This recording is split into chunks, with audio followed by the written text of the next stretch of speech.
வேடன்கிட்ட மாட்டின பறவை ஒன்று சொல்லுது, நீ என்னை விட்டுட்டேன்னா நான் உனக்கு 3 அறிவுரை சொல்கிறேன். நான் உன் கையிலேருந்து பறக்கும்போது மொதல் அறிவுரையும், மரக்கிளையில் உட்காந்தப்புறம் 2வது, அங்கேருந்து பறக்கும்போது 3வது சொல்கிறேன், என்னை விட்டுட்டியா அப்படின்னு கேட்குது. சரி சொல்லு, மொதல் அறிவுரை சொல்லு அப்படின்னு சொன்ன உடனே, உன்னோட கடந்த கால இழப்புகளையும் தவறுகளையும் நினச்சி புலம்பி உன் வாழ்க்கையை கெடுத்துக்காத அப்படின்னு சொல்லிட்டு போய் மரக்கிளையில் உட்காந்துக்கிட்டு, யார் என்ன சொன்னாலும் நம்பாத, உன் அறிவுக்கு வேலை கொடு அப்படின்னு சொல்லுது. முட்டாளே, என்னை நீ கொண்டிருந்தீன்னா என் வயிற்றுல இருந்த 2 பெரிய வைரங்கள் உனக்கு கிடச்சிருக்கும் அப்படின்னு சொல்லி முடிக்கிறதுக்குள்ளே அவன் புலம்ப ஆரம்பிச்சிடும்.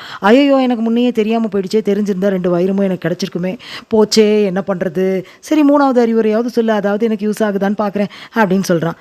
ஆமாம், உனக்கு மொதல் அறிவுரை என்ன சொன்னேன்? கடந்த கால இழப்புகளை நினச்சி புலம்பாதன்னு சொன்னேன், அதை தான் பண்ணிகிட்ருக்கேன். 2வது என்ன சொன்னேன்? யார் என்ன சொன்னாலும் நம்பாதன்னு சொன்னேன்.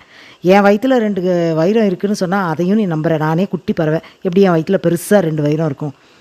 இப்படி 2யும் யூஸ் பண்ணாத உனக்கு 3வது அறிவுரை என்ன சொன்னாலும் யூஸ் ஆகாது அப்படின்னு சொல்லிட்டு பறந்து போயிடுச்சு.